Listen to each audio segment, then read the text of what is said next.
Astaghfirullah. Bismillahirrahmanirrahim. Assalamualaikum warahmatullahi wabarakatuh. Kurang besar. Alhamdulillah wassalatu wassalamu ala Rasulillah wa ala alihi wa sahbihi wa mawalah wa la hawla wa la quwata illa billahi wa ba'du. Alhamdulillah, di siang hari ini kembali kita bisa untuk berthalabul ilmi, dan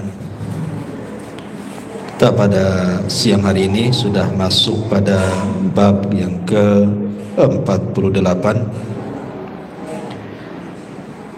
bab qaulullahi ta'ala wala in adzaqnahu rahmatan minna min ba'di dharra'a massathu la yaqulanna hadzali. Bab dan jika kami berikan kepadanya satu rahmat dari kami setelah ditimpa kesusahan, pastilah dia berkata, ini adalah milikku. Bab ini menjelaskan tentang akibat daripada tidak bersyukur akan nikmat Allah Subhanahu wa ta'ala. Dicantumkan bab ini oleh pengarang di dalam kitab Tauhid, tentu karena orang yang bersyukur kepada Allah, menasabkan nikmat kepada Allah, maka itu bentuk kesempurnaan tauhid. Sebaliknya, orang yang tidak mensyukuri nikmat Allah dan menasabkan nikmat kepada selain Allah, maka ini bentuk mencacati tauhid, bahkan bisa masuk pada kekufuran yang disebut dengan kufur nikmat. Baik, kita akan baca dalil-dalilnya dulu baru kita jelaskan. Allah Subhanahu wa ta'ala berfirman dalam Fussilat ayat 50. A'udzubillahi minasyaitonir rajim. Bismillahirrahmanirrahim. Wala in adzaqnahu rahmatan minna min ba'di dharra'a massathu la yaqulanna hadzali wa ma adhunnu as-sa'ata qa'imatan wa la in ruji'tu ila rabbi inna li indahu lal husna falununabbi annal ladzina kafaru bima amilu wa lanudhiqannahum min adzabin ghalidh. Dan jika kami berikan kepadanya satu rahmat dari kami setelah ditimpa kesusahan atau kesulitan, pastilah dia berkata, ini adalah hakku atau milikku. Dan aku tidak yakin bahwa hari kiamat itu akan terjadi. Dan jika aku dikembalikan kepada Tuhanku, sungguh aku akan memperoleh kebaikan di sisinya.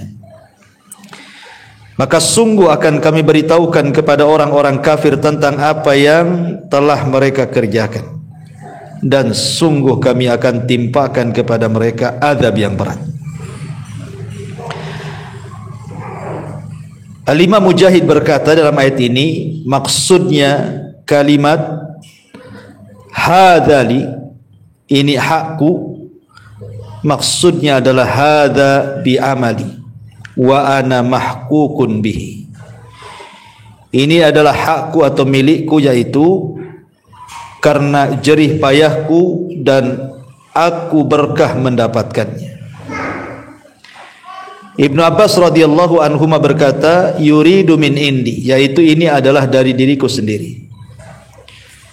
Allah Subhanahu wa ta'ala berfirman, innama utituhu ala ilmin indi, sesungguhnya aku diberi harta itu semata-mata karena ilmu yang ada padaku. Sementara Qatadah mentafsirkan ayat ini ala ilmin minni biwujuhil makasib, karena ilmu pengetahuanku tentang cara berusaha mencari uang. Dan ahli tafsir lain mengatakan ala ilmin minallah anni lahu ahlun, wa hadha makna qauli Mujahid utituhu ala syarafin. Karena Allah mengetahui bahwa aku adalah orang yang layak menerima harta kekayaan tersebut, dan ini makna yang dimaksudkan Mujahid, aku diberi harta kekayaan atas kemuliaanku. Taib. Ma'asyiral muslimat yang dimuliakan Allah Subhanahu wa taala. Kalau kita mengacu kepada pendapat Abdullah ibn Abbas radhiyallahu anhuma, maka ayat ini isyarat kepada kisah yang sangat masyhur di dalam Al-Quran. Apa itu? Kisah Qarun. Jadi ayat ini ada isyarat menurut Abdullah ibn Abbas radhiyallahu anhuma. Ayat ini isyarat kepada kisah Qarun. Siapa Qarun ini? Ma'asyiral muslimat yang dimuliakan Allah Subhanahu wa taala, disebutkan dalam surah Al-Qasas ayat 76 dan seterusnya. Kita tahu bahwa di zaman dahulu, di zaman Bani Israel, ada sosok kaya raya namanya Qarun ibnu Yashar ibnu Qahid ibnu Lawi ibnu Ya'qub. Ada yang mengatakan dia putra paman atau sepupunya Nabi Musa. Dan Qarun ini dikenal di zaman itu adalah orang yang sangat soleh, orang miskin tapi soleh. Dan Allah Subhanahu wa taala anugerahkan kepada Qarun ini sebuah kemampuan membaca Taurat dengan suara yang sangat indah, sampai disebut munawwir, saking indah bacaannya Qarun ini. Dan Bani Israel apabila mereka rindu dengan kitab Taurat, maka mereka datang kepada Qarun dan meminta Qarun membacakan dengan suara indahnya. Artinya Qarun ini orang soleh pada awalnya, masih dari kaum Musa. Tapi kemudian Qarun ini menjadi munafik. Qarun ini menjadi munafik berdasarkan pendapat Ibnu Katsir. Dia menjadi munafik dan menentang syariat Nabi Musa ketika Allah Subhanahu wa taala bentangkan kekayaan, menunjukkan bahwa kekayaan itu adalah sirru tughyan, rahasia bejatnya manusia. Persis seperti firman Allah Subhanahu wa taala, kalla innal insana layatgha an ra'ahu istaghna. Sekali-kali manusia itu mudah jahat dan melampaui batas ketika dibentangkan padanya kekayaan yang banyak. Jadi saking kayanya, Bu, disebutkan dalam surah Al-Qasas itu, inna Qarun kana min qaumi Musa. Qarun ini dulunya termasuk kaum Nabi Musa. Fabagha alaihim, maka dia berlaku zalim terhadap mereka. Apa maknanya Qarun ini melakukan kezaliman? Ada yang mengatakan bahwa Qarun ini setelah dia kaya, dia suka merampas hak orang. Biasa orang kaya itu kan, Bu, kadang-kadang dia sudah nggak peduli halal haram, padahal sudah kaya tuh, masih juga kadang-kadang merampas hak orang lain. Itulah Qarun. Ada juga yang mengatakan bahwa Qarun ini penipu. Dan ini kisah Israiliyat, tidak ada dalam hadis. Jadi Qarun ini punya sihir, sihir kimia namanya. Dia bisa merubah barang-barang yang jelek menjadi indah, besi menjadi perak dan emas dengan kimianya.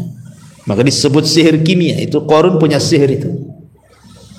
Jadi besi-besi disihir sama Qarun dengan obat-obat kimia, seolah-olah kemudian emas kemudian dijual, menipu orang. Ya. Tapi ada juga yang mengatakan tidak, berdasarkan zahir Quran tidak. Pokoknya Qarun bekerja kemudian berhasil dan menjadi kaya raya.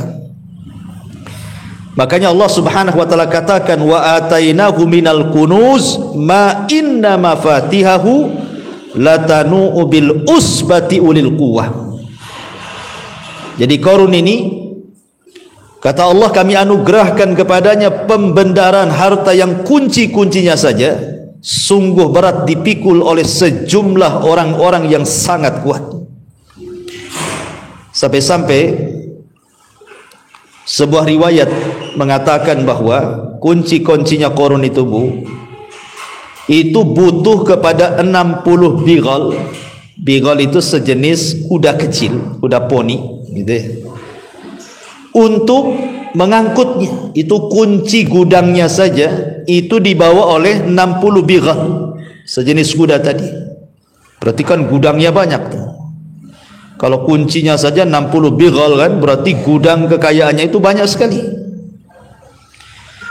Belum lagi kunci-kuncinya itu juga dipikul oleh orang-orang yang sangat kuat, saking besarnya. Itu baru kuncinya kan, gimana gemboknya, gimana gudangnya tuh, saking kayanya. Maka sepanjang sejarah enggak ada orang sekaya Qarun itu. Makanya namanya dikenang dengan keburukan sampai hari ini. Sekaya apapun orang kaya dunia tidak seterkenal Qarun, tidak sekaya Qarun. Qarun itu kaya kali. Maka diabadikan dalam Al-Quranul Karim. Ya. Maka satu hari Qarun ini dijelaskan dalam Quran, fa kharaja ala qaumihi fi zinatihi. Jadi Qarun ini suatu ketika keluar lengkap dengan perhiasannya. Jadi dibawa semua perhiasannya, baju kebesarannya, mungkin kalau zaman sekarang ini kan mungkin kalungnya, batu akiknya gitu ya. Kemudian boleh jadi mungkin pakaian yang mahal, sepatu sandal yang mahal, kendaraan yang bagus kalau di zaman sekarang itu ya. Jadi betul-betul ingin riya di hadapan manusia. Sehingga kemudian orang-orang yang melihat Qarun berkata, qala alladhina yuriduna alhayata ad-dunya ya laita lana mithla ma utiya Qarun innahu ladzu haddin adim.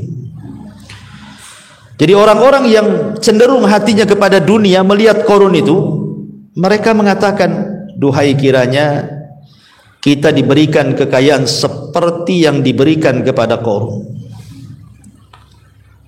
Lihat, mereka mengatakan ya laitalana mithla ma utiya Qarun.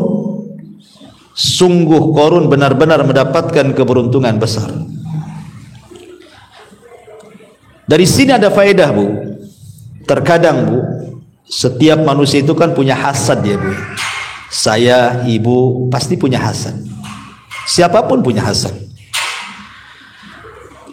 Maknanya gimana? Ketika kita melihat ada orang berhasil, tetangga kita berhasil, teman kita berhasil gitu ya, dari segi dunia, rumahnya bagus, mobilnya bagus, uangnya banyak, kerjanya enak, pokoknya berhasil lah, jadi pejabat gitu ya. Maka terkadang hati kita ini berpikir, kapan ya saya seperti dia ya? Pengen juga, enak juga jadi orang kaya itu ya.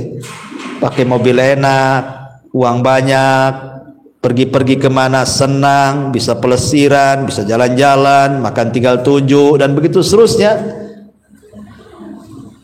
Jadi setiap orang itu pasti punya hasad seperti itu kan, Bu. Hasad yang seperti ini fitrah, pengen seperti orang. Tetapi menjadi bahaya hasad ini kalau seandainya kemudian dalam hatinya ada dua perkara. Pertama, menghendaki kehancuran orang yang diberikan nikmat dan berpindah nikmatnya kepada dia. Atau yang kedua yang lebih parah, tidak menghendaki nikmatnya pindah kepada dia, tapi menghendaki kehancuran saja. dan mengatakan kepada orang yang sukses itu, ya Allah, mudah-mudahan orang itu usahanya gulung tikar, mudah-mudahan orang itu cepat dipecat, mudah-mudahan orang itu tidak jadi pejabat lagi, mudah-mudahan kekayaannya bangkrut. Lah ini hasad yang bahaya nih. Ya, hasad yang bahaya seperti ini. Dan hasad yang bahaya itu karena pada awalnya dia itu cenderung kepada dunia, sehingga melihat orang yang punya dunia itu muncul hasadnya di sini. Nah, ini bahaya. Tetapi kalau hasadnya itu diberikan kepada orang yang baik, umpamanya tetangga kaya haji umroh gitu ya, kemudian ibu mengatakan, ya Allah, kalau aku seperti dia, aku pun samalah pengen umroh haji. Itu bagus tuh Bu. Hasad yang kayak gitu itu disebut ghibthah namanya. Karena hasadnya untuk kebaikan. Tapi hasad yang buruk itu seperti ini, ada orang kaya samping, coba aku punya kekayaan kayak orang sebelah nih, punya mobil, kan enak maksiat aku katanya. Bisalah aku bermaksiat juga, mabok, zina, ya, judi dan yang lainnya gitu ya. Bisalah berbangga-bangga pakai baju bagus, pakai baju baru, pakai baju mahal biar dapat pujian orang. Itu yang nggak bagus tuh. Ya. Lah di sini di kisah Qarun ini ada orang-orang yang memang pada awalnya hatinya sudah sakit, sehingga melihat orang kaya itu dia mengatakan, duhai kiranya aku seperti Qarun, enak kali ya si Qarun itu. Tetapi orang-orang yang beriman tidak demikian cara berfikirnya. Wa asbahal ladzina tamannau makanah bil amsi yaquluna wa ka'anna allaha yabsutur rizqa liman yasha min ibadi. Ini ayat selanjutnya adalah wa qala alladzina utul ilma wailakum thawabullahi khairun liman amana wa amila salihan wa la yulaqaha illa sabirun. Sedangkan orang-orang yang beriman berilmu, mereka mengatakan, celakalah besar bagimu hai Qarun, pahala Allah adalah lebih baik bagi orang-orang yang beriman dan beramal saleh, dan pahala itu tidaklah bisa didapat kecuali oleh orang-orang yang sabar. Jadi orang-orang yang beriman itu berusaha menasihati Qarun, jangan seperti itu. Sehebat apapun kekayaan yang dikumpulkan itu, ujung-ujungnya juga ditinggal, Bu. Coba lihat orang-orang di sekitar kita lah, Bu, lah ya. Kan ada yang berhasil, sukses, kaya, raya, mati juga. Siapa yang meneruskan kekayaannya? Ahli warisnya. Dulunya pejabat, dihormati, dibanggakan, dipuji gitu ya. Tiba-tiba kemudian jatuh, kemudian stroke, sakit gitu kan. Bisa jatuh juga jabatannya. Dulunya cantik, itu 45 tahun yang silam. Sekarang sudah 2024. Ya sudah nggak cantik lagi lah, bukan? Lihat, cantik pun hilang, ganteng pun hilang, kekar pun hilang, nyawa pun hilang. Jadi sehebat apapun orang menumpuk-numpuk harta itu, ujungnya ditinggalkan. Makanya kemudian orang-orang yang beriman ini menasihati Qarun, wailakum, celaka engkau Qarun, thawabullah khairun liman amana wa amila salihan. Kenapa engkau tidak ngumpul-ngumpulkan pahala, malah ngumpulkan harta? Bukankah pahala Allah itu adalah lebih baik bagi orang-orang yang beriman dan beramal saleh? Karena ketika itu Qarun tidak bersyukur dengan kekayaannya, dia malah berlaku zalim dengan kekayaannya. Baik zalim kepada Allah dengan tidak memberikan hak zakat dan sedekahnya, atau zalim kepada manusia karena dengan kekayaannya dia bisa semena-mena melakukan sesuatu kejahatan kepada orang. Dia bisa nyewa preman, nyewa orang jahat gitu ya. Itulah orang kaya, disebut sirru tughyan tadi, rahasia bejatnya orang itu, karena kepada Allah kurang ngajar dengan tidak bersyukur, kepada manusia bisa menindas orang, makanya dinasihati ya. Tetapi Qarun ini dinasihati pun tidak mempan. Itulah kadang-kadang orang kalau sudah berhasil itu kadang-kadang jadi sombong kan, Bu. Saya itu pernah melihat dengan kedua mata saya, Bu. Ya, di Batam ini. Ada dulunya orang itu, Masya Allah, kadang-kadang duduk-duduk gak pakai baju. Ya, kadang-kadang jualan ya apa ya, rongsokan gitu ya. Nampung-nampung rongsokan orang. Kadang-kadang pokoknya miskin, susah cari uang itu. Lah berapa tahun setelahnya itu saya tidak tahu jadi juragan lahan pula dia, jual-jual lahan. Ya tentu lahan kok di Batam, ya lahan pemerintah lah dijual-jual dia. Subhanallah, setahun atau 2 tahun mungkin dia jual-jual lahan itu dengan cara zalim juga, dijual ke orang, habis itu dijual lagi ke orang karena nggak dibangun, dijual lagi ke orang. Zahirnya dia kaya. Yang tadinya ndak punya motor langsung beli mobil CR-V lagi yang baru zaman itu ya. Kemudian bangun rumah besar. Dulu saya ingat beliau ini suka ke masjid. Ya, Masya Allah, kalau sholat juga nampak khusyuk gitu kan. Kadang-kadang habis sholat dia sempatlah ngobrol-ngobrol gitu. Tapi setelah kaya dengan cara seperti itu, Bu, ke masjid pun tidak. Kemudian menjadi jahat, sombong, mabok-mabokan, bayangkan. Main perempuan, naudzubillah. Ya. Akhirnya qadarullah, mungkin karena dia suka jual-jual lahan yang sudah diambil, dijual lagi. Kemudian dijual lagi. Jadi bermasalah. Akhirnya mungkin nggak terima tuh yang membeli sudah sekian kali itu, lapor ke Polda lah. Kan itu. Ditangkap polisi, habis duitnya untuk nebus tuh. Habis. Belum lagi kemudian dikejar orang banyak tuh. Karena ada orang yang sudah beli tanahnya nggak ada. Jadi semua pada lapor polisi, Bu. Akhirnya apa? Tanahnya habis, rumahnya dijual, mobilnya diambil orang. Miskin lagi, kasusnya nggak selesai, kabur ke kampungnya, Bu. Nggak balik-balik dia. La ilaha illallah. Ya, ini saya saksikan di Batam. Jadi lihat bagaimana coba. Kadang-kadang diberikan kekayaan sesaat kan gitu, malah kemudian digunakan untuk maksiat, nipu orang pula coba. Kayanya tidak lama, miskinnya cepat, berkasus, dicari-cari polisi lagi karena banyak ngelapor. Auzubillah. Nah, ini kan kenyataan di masyarakat nih kayak gini.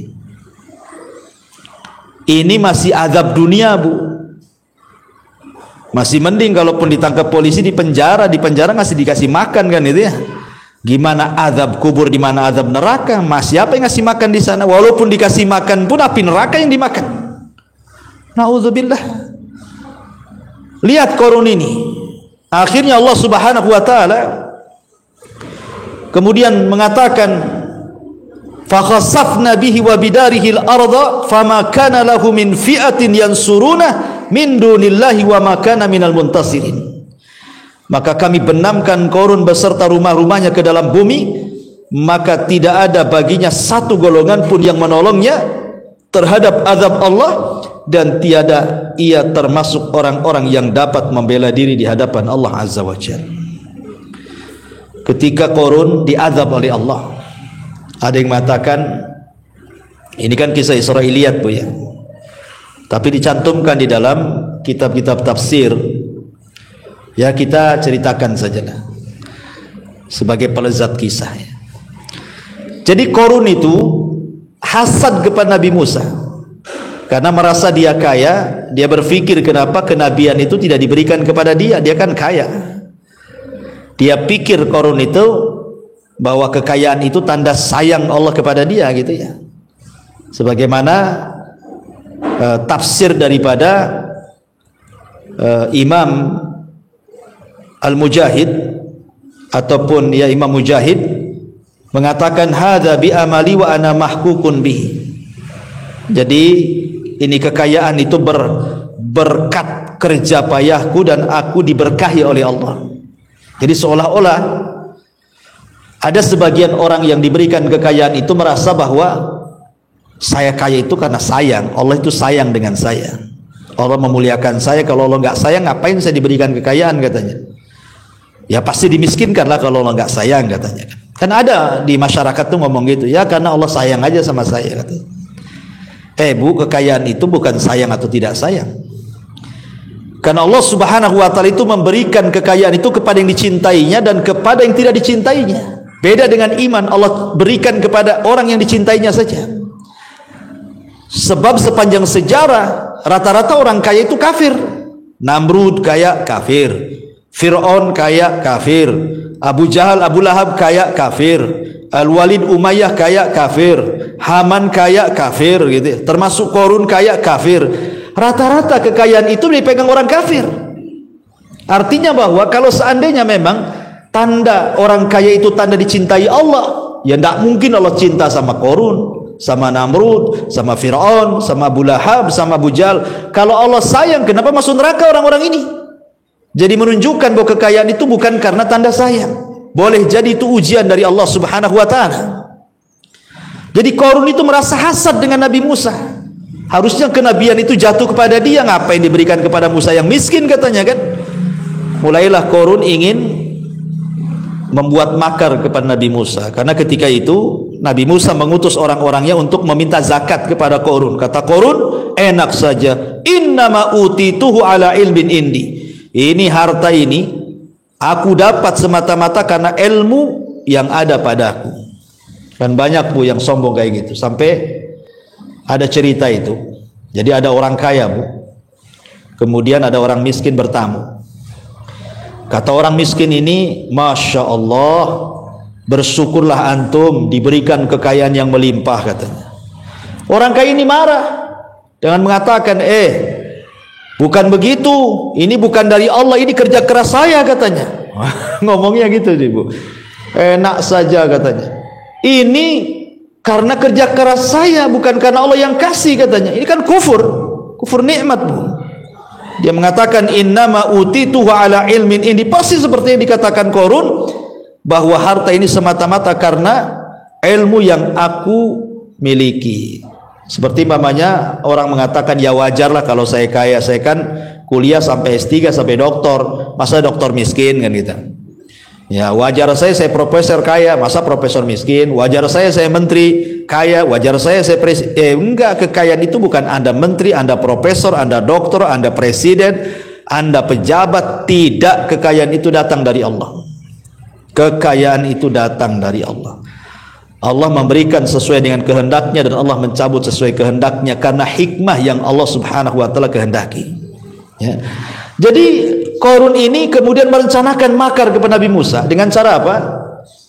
Dia berpikir ingin membuat Nabi Musa itu terhina. Dengan cara apa? Dia ingin menyewa seorang pelacur. Sewa pelacur Bu. Ya. Kemudian kata Qarun itu, nanti kamu bilang bahwa engkau berzina dengan Nabi Musa di hadapan orang banyak supaya kehormatannya jatuh. Lihat bagaimana Qarun ini hendak membuat kehormatan Nabi Musa jatuh. Jadi memadamkan karakter. Akhirnya kemudian pada waktu yang ditentukan, Qarun ini ngajak Nabi Musa berjumpa. Dengan disaksikan halayak orang ramai, kemudian Qarun sudah membayar seorang gadis pelacur untuk ngomong bahwa Musa berzina dengan dia. Subhanallah. Betul-betul berkumpul orang banyak. Kemudian setelah disaksikan orang banyak, Qarun melirik wanita itu, cepat ngomong, engkau berzina dengan Nabi Musa. Subhanallah, Allah tolong nabinya. Allah tidak hendak menghinakan nabinya. Ini tahu makarnya orang kafir. Allah masukkan ke hati wanita pelacur itu, tidak jadi ngomong. Kemudian wanita ini terkadang sebentar-sebentar melihat Qarun, terkadang sebentar-sebentar melihat Nabi Musa. Asli dipandang-pandang aja dua orang ini. Ketika dia melihat Nabi Musa, dia kasihan, apalagi dia orang soleh, dia seorang nabi. Maka tiba-tiba perempuan ini harusnya ngaku dia berzina dengan Musa. Dia mengatakan, demi Allah, aku disuruh Qarun untuk mengatakan berzina dengan Nabi Musa. Oh, marah Nabi Musa, marah karena sudah tahu makarnya. Dari situlah kemudian terjadilah saling laknat antara Qarun dan juga Nabi Musa. Akhirnya kemudian ketika giliran Nabi Musa alaihi salatu wassalam, kemudian Musa pun berdoa kepada Allah Subhanahu wa taala. Tiba-tiba kemudian Allah berfirman kepada Musa untuk memerintahkan bumi. Wahai Musa, perintahkan saja bumi itu, maka dia akan menuruti kemauanmu. Maka tiba-tiba Musa memerintahkan bumi, ya ardha khudhihi, wahai bumi, telan si Qarun itu, telan si Qarun itu. Tiba-tiba buminya belah, Qarunnya terperosok kakinya. Qarun ini meronta-ronta ingin keluar, tapi Musa mengatakan telan lagi, telan lagi. Akhirnya kemudian Qarun pun masuk lagi ke tanah, masuk lagi sedikit demi sedikit. Bukan hanya itu saja, rumahnya terperosok ke bumi, gudang-gudang hartanya masuk ke bumi. Tidak ada satupun kekayaannya kecuali ikut terperosok dengan gempa itu. Kemudian Qarun terus meminta-minta ampun, sampai akhirnya betul-betul Qarun dipendam bumi, mati dengan dikubur kekayaannya. Maka Allah mengatakan fa khasafna bihi wa bidarihil arda, maka kami benamkan Qarun beserta rumah-rumahnya ke dalam bumi. Lah orang-orang yang pertama melihat Qarun itu apabila keluar menggunakan pakaian indah kan pengen seperti Qarun. Itu waktu kayanya. Sekarang Qarun sudah diadab. Maka lihat bagaimana perkataan orang-orang yang dulunya memuji Qarun. Dia mengatakan, wa asbahal ladzina tamannau makanahu bil amsi yaqulun wa ka'anna Allah yabsutur rizqa liman yasha min ibadihi wa yaqdiru laula an manna Allahu alaina la khasafa bina wa ka'annahu la yuflihul kafirun, katanya. Dan orang-orang yang sebelumnya mengharapkan agar menjadi seperti Qarun menjadi sadar dan berkata, aduhai, benarlah bahwa Allah melapangkan rizki bagi siapa saja yang Ia kehendaki dari hamba-hambanya, dan menyempitkannya pun sama. Kalaulah Allah tidak melimpahkan karunia kepada kita, niscaya Allah juga membenamkan kita. Aduhai, benar tidaklah beruntung orang-orang kufur itu. Sadar dia bahwa kekayaan itu ada ujungnya, kesombongan itu ada puncaknya, ada batas-batas waktunya. Lihat Qarun, ya. Jadi dari sini menunjukkan bahwa orang yang tidak bersyukur kepada nikmat-nikmat Allah jangan-jangan seperti si Qarun ini. Hati-hati. Ini kisah yang pertama yang disebutkan oleh mu'alif rahimahullahu taala dalam matan. Tapi kan di sini syahidnya dari beberapa penafsiran, baik itu Mujahid, Ibnu Abbas, Qatadah dan yang lainnya, Abdullah bin Mas'ud. Kebanyakan alasan-alasan orang-orang yang bakhil karena kekayaan, kebanyakan alasan-alasan orang bakhil karena kekayaan itu, mereka mengatakan seperti ini.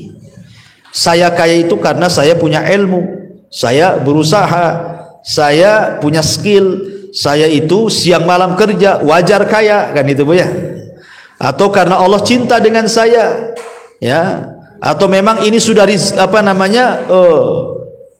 karena kehebatan saya, karena aku diberikan kemuliaan. Nah, ini tidak demikian, tidak seperti orang-orang yang apabila diberikan kekayaan mengatakan Rabbi akraman, Rabbku sudah memuliakanku. Apabila disempitkan dia mengatakan Rabbi ahanan, Rabbku sedang menghinakan aku. Bukan seperti itu. Kaya miskin itu ujian. Bahkan terkadang kaya itu ujiannya berat dibandingkan miskin, karena pertanyaannya juga lebih banyak di akhirat di hadapan Allah Subhanahu wa taala. Ini dalil yang pertama. Dalil yang kedua, di mana Allah Subhanahu di sini mu'alif rahimahullahu taala menyebutkan tentang satu kisah masih di zaman Bani Israel, ya. Jadi di zaman Bani Israel itu Bu, disebutkan dalam hadis Nabi SAW, inna salasatan fi Bani Israel, ada 3 orang dari Bani Israel yang menderita sakit. Apa sakitnya? Abrasa wa aqra'a wa a'ma. Pertama menderita penyakit abros, sopak, banyak cacat di kulitnya. Yang kedua penyakit aqra', botak kepalanya, banyak penyakit di kepalanya. Dan yang ketiga a'ma, buta dari kecil permanen. Singkat cerita, saya tidak akan baca matanya karena terlampau lama dan panjang hadis ini. Jadi Allah hendak menguji 3 orang ini. Diutusnya malaikat. Kemudian pertama mendatangi orang yang banyak penyakit di badannya. Kemudian kata malaikat ini, dia mengatakan, ayyu syai'in ahabbu ilaika. Kira-kira nih, kalau Allah memberikan sesuatu kepadamu, kira-kira sesuatu apa yang paling kau cintai? Maka dia mengatakan, launun hasan, aku ingin kulitku bagus. Wajildun hasan, warna kulitku bagus, qad qadaranin nas, karena manusia jijik denganku. Akhirnya malaikat ini mengusap kulitnya, kemudian sembuh dan dia menjadi orang yang paling mulus kulitnya, paling indah kulitnya, dan manusia pun suka dengan kulitnya. Kemudian malaikat ini yang menjelma manusia bertanya lagi, ayyul mali ahabu ilaik, kira-kira harta apa yang kau sukai? Qala, dia mengatakan, al iblu, unta. Akhirnya kemudian sebelum pergi malaikat ini menitipkan seekor unta usyara, unta yang siap lahiran pada bulan ke-10. Biasanya kan 10 bulan dan lahiran unta itu. Kemudian setelah itu malaikat ini datang kepada orang yang botak yang banyak penyakitnya. Ditanya juga, kira-kira kalau engkau menghendaki sesuatu dari Allah, kira-kira sesuatu yang kau cintai apa? Dia mengatakan, Allah ingin menyembuhkan penyakit di kepalaku. Dan Allah memberikan rambut yang indah, kepalaku tidak banyak penyakit, manusia tidak jijik. Akhirnya diusap sembuh juga. Kemudian malaikat ini mengatakan, kira-kira hewan apa yang kau sukai? Dia mengatakan al-baqar. Apa itu? Sapi. Maka dikasihlah sapi betina yang bunting siap melahirkan. Kemudian malaikat bertanya kepada orang yang ketiga yang buta, sama juga pertanyaannya. Kira-kira kalau engkau meminta kepada Allah dan Allah akan kasih, kira-kira apa yang engkau sukai dari Allah ketika hendak mengasihi dirimu? Maka dia mengatakan, aku ingin melihat. Aku sudah buta lama, permanen tidak bisa melihat. Diusaplah matanya, Masya Allah bisa melihat. Kemudian diberikan kambing, karena dia suka kambing, kambing bunting siap melahirkan. Kemudian malaikat ini pergi. Sudah bertahun-tahun, Bu, rupanya untanya ini keluar 2 ekor jantan betina, sapinya keluar 2 ekor jantan betina, kambingnya pun lahiran 2 ekor jantan betina. Dari jantan betina ini besar, kemudian kawin, ada anaknya lagi, kemudian ada anaknya lagi, sampai akhirnya untanya menjadi selembah, sapinya menjadi selembah, kambingnya pun menjadi selembah. Kaya raya, karena di zaman itu kan kekayaan dilihat dari peternakan. Ya kalau di Batam ini kan banyak kos-kosan, orang desa kan peternakan gitu ya. Jadi Allah hendak menguji 3 orang ini, mana di antara mereka yang kufur, mana di antara mereka yang syukur. Datanglah kepada orang yang kulitnya sudah disembuhkan dalam bentuk malaikat ini, banyak penyakit kulitnya. Pura-pura orang miskin, datanglah kepada orang yang sudah kaya banyak unta itu. Fulan, aku ini orang miskin, ada enggak 1 unta kau berikan kepada aku, katanya. Bukankah Allah sudah memberikan unta-unta itu kepadamu? Marah dia, Bu. Enak saja katanya, unta-unta ini warisan bapak nenek moyangku katanya. Ini jeripayahku, pergi katanya. Akhirnya dia mengatakan, wahai fulan, kalau engkau benar dengan kata-katamu, maka Allah akan tetapkan nikmatmu. Tapi kalau kau dusta dengan kata-katamu, ingat, engkau melihat diriku, harusnya kau ingat dulu engkau seperti diriku.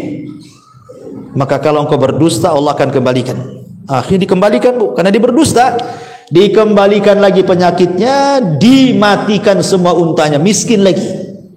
Manusia pun menjauh darinya. Orang yang kedua pun sama, kufur nikmat, kecuali orang ketiga, orang buta. Ketika dimintai kambingnya senang, datang orang buta, malaikat padahal itu menjelma orang buta, datang kepada orang buta yang sudah sembuh butanya itu. Dia minta kambingnya, tanpa disangka disyukur nikmat. Kalau kau ingin kambing, ambil tuh kambing 1 lembah, katanya. Subhanallah. Akhirnya malaikat ini ngaku, aku diutus Allah, karena engkau bersyukur, maka engkau akan dilanggengkan kekayaanmu dan penyakitmu pun tidak akan dikembalikan. Lihat bagaimana di sini orang yang syukur nikmat itu Allah Subhanahu wa taala tambah kekayaannya kan, dan penyakitnya tidak dihilangkan. Makanya syukur itu minimalnya walaupun tidak ditambah tapi tidak dihilangkan kenikmatannya. Tapi orang kufur sudah jelas tidak akan ditambah dan pasti dihilangkan kenikmatannya. Walaupun nampaknya tidak hilang, tidak akan berkah hidupnya. Makanya penting sekali dalam bab ini agar kita pandai-pandai bersyukur, ya. Dan kalau kita bercerita tentang syukur sedikit, Bu, syukur ini kan ada macam-macamnya, ya. Pertama, harus dipahami bahwa semua nikmat yang ada pada kita itu datang dari Allah. Semua nikmat yang ada pada kita itu semua datang dari Allah berdasarkan surah An-Nisa 53, wa ma bikum min nikmatin fa minallah. Dan segala nikmat yang ada padamu semua datang dari Allah. Jangan dikatakan ini karena jerih payahku, wajar aku kaya, aku siang malam kerja. Enggak begitu. Ini datang dari Allah, kemudian saya kerja. Jadi Allah jangan sampai dihilangkan.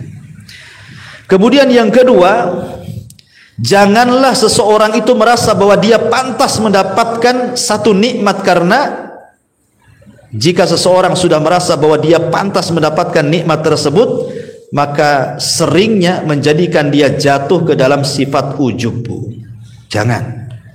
Ya, jangan mengatakan ya sudah pantas lah saya kalau kaya, guys. Kalau dia nggak pantas katanya. Kenapa dia nggak pantas kaya? Iyalah sekolah aja enggak, aku sekolah tinggi, masa aku miskin katanya. Nggak boleh, Bu. Ya. Kalau dia nggak pantas. Dia kan orang desa katanya. Bego dia katanya. Kalau saya kan orang kota, wajar lah kan gitu. Jangan. Ya kan? Ataupun menasabkan kepada kelompok gitu. Dia pantas gak itu maju? Gak pantas. Dia kan tak pandai dagang. Kalau ibu, ya pantas. Ya kan orang Padang, pandai dagang katanya. Nah, gak boleh, Bu, ya kan? Jangan mentang-mentang orang Padang pandai dagang gitu ya. Nah, gak apa-apa. Ya, dia pantas. Saya ya pantas juga gitu ya, Bu. Jadi jangan sedikit-sedikit pantas saya itu kalimat saya itu ananiyah namanya, Bu, ya. Ananiyah itu artinya sedikit-sedikit saya Allah dilupakan di situ, hati-hati. Ya, itu ujub itu namanya. Ya, kemudian yang dipahami syukur juga itu dalam bentuk lisan, Bu. Kalau diberikan nikmat itu banyak-banyak bersyukur dengan lisan, masya Allah la quwata illa billah, atau alhamdulillah gitu ya. Dengan lisan alhamdulillah, ya. Ataupun dengan tahadus bin nikmat, boleh. Kalau menceritakan dulu waktu ibu miskin gak apa-apa, cerita apamanya ke anak-anak, ya. Nah, dulu ibu ini sengsara, hidup di desa lah, maklum gitu kan. Kemudian entah kenapa dapat jodoh orang Batam, ketemulah dengan bapak di sini. Akhirnya sikit-sikit kami berusaha, ontang-panting jadi kaya. Itu namanya nggak apa-apa, itu tahadus bin nikmat, Bu. Ya, menceritakan masa lalunya ke anak-anak. Kamu juga nggak usah sedih-sedih, nanti juga sama juga. Kalau berusaha pasti Allah kasih, gitu ya. Jadi tahadus bin nikmat nggak apa-apa. Ya, tapi tahadus bin nikmat itu bukan untuk ujub, untuk sombong. Pamannya melihat orang nih, aku juga sama seperti dia dulu kok, jadi tukang bangunan juga katanya. Tapi kan aku berusaha, akhirnya aku jadi bos sekarang, aku jadi pemborong ini. Dia aja yang bego katanya. Ngehina orang, Bu. Nggak boleh, itu ujub namanya. Nggak boleh ngomong begitu, ya. Nah, itu juga harus dipahami. Syukur dengan lisan, jangan kufur dengan lisan, ya. Ataupun umpamanya syukur dengan hati. Ini penting juga, syukur dengan hati, syukur dengan lisan, syukur dengan anggota badan. Syukur dengan anggota badan ya diinfakkan, ataupun mengarahkan nikmat itu kepada Allah Subhanahu wa taala, bukan kepada yang lainnya. Jadi betul-betul fi sabilillah, di jalan Allah, karena semua harta akan ditanya. Nikmat ini akan ditanya, semua akan ditanya di hadapan Allah Subhanahu wa ta'ala. Ini diantara bab yang kita kaji tentang bab akibat kufur nikmat dan pahala bagi yang mensyukuri nikmat Allah Azza wa Jalla. bab ke-48. Silakan sebelum saya tutup, kalau yang bertanya silakan.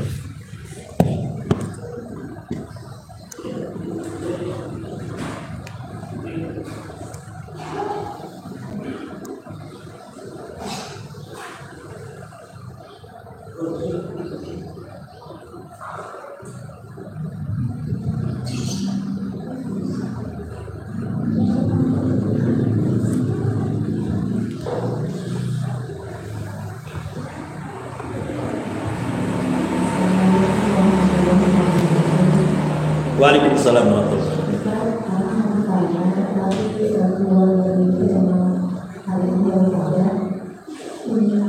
Ayo, ngomong apa ya?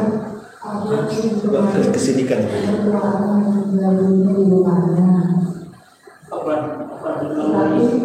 Ulangi. Teman-teman banyak takziah ke rumah.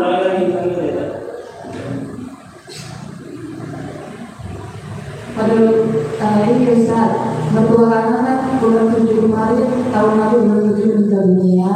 Ya. Dan teman-teman anak banyak takziah ke rumah. Biasanya mereka kan membawa uang sama amplop gitu Ustaz. Ya. Yang mau tanya-tanyakan, sedangkan keluarga suami ini kan ada 4 orang laki-laki semuanya. Ya. Uang yang takziah ini sampai sekarang masih ada simpan Ustaz di rumah. Nah, setelah tanya-tanya ke orang itu bahwa uang ini harus dibagikan berempat, tidak boleh disumbangkan atau dikasih kemana gitu Ustaz.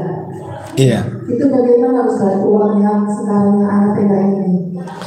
Oh ya, alhamdulillah. Assalamualaikum. Iya. Waalaikumsalam warahmatullahi wabarakatuh. Coba diarahkan mic ke sana. Tinggal dengar, kalau ke sini ke sana nggak dengar. Iya, jadi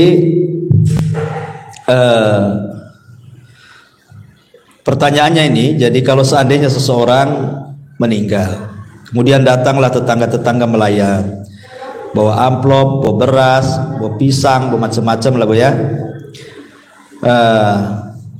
Tujuan tetangga memberikan uang amplop apakah untuk meringankan beban orang yang terkena musibah, biasanya kan gitu, biar nggak repot.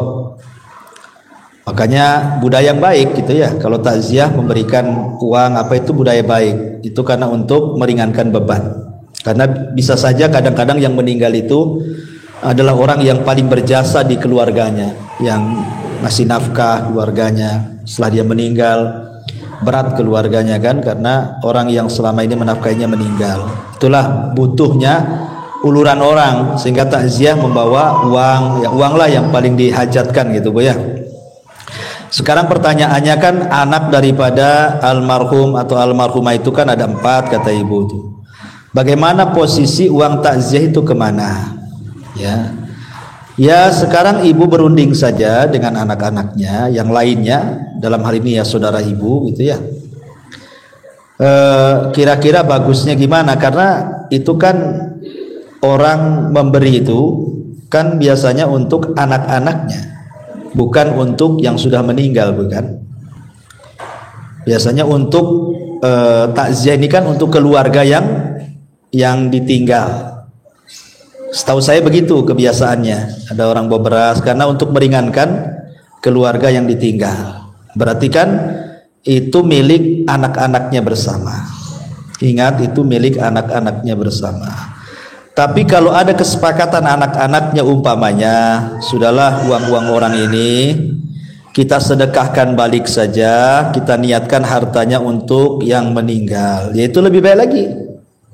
Ya, kalau memang ada persetujuan dari anak-anaknya, karena anak-anaknya sudah pada mampu gitu ya, maka salah seorang dari keluarga umpamanya, ya kita kan sudah mampu, masing-masing sudah berkeluarga, ada punya kerja, uang ini pun gak seberapa umpamanya.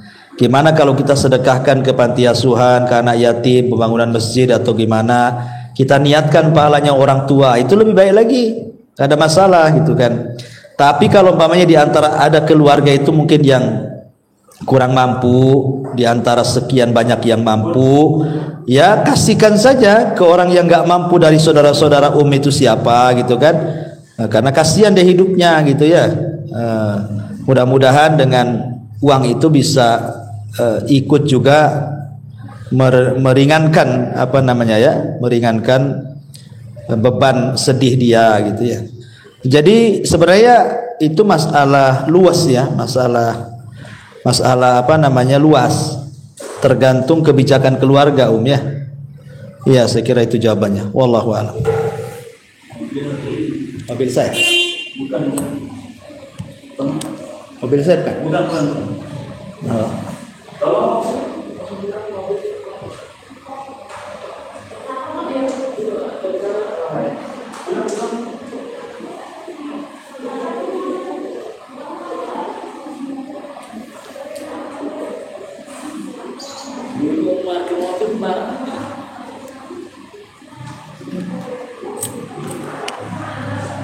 Ya udah nggak ada yang tanya, kita tutup. Kalau nggak ada tanya, subhanakallah bihamdika, asyhadu an la ilaha illa anta astaghfiruka wa atubu ilaik. Allahu ta'ala alam. Assalamualaikum warahmatullahi wabarakatuh.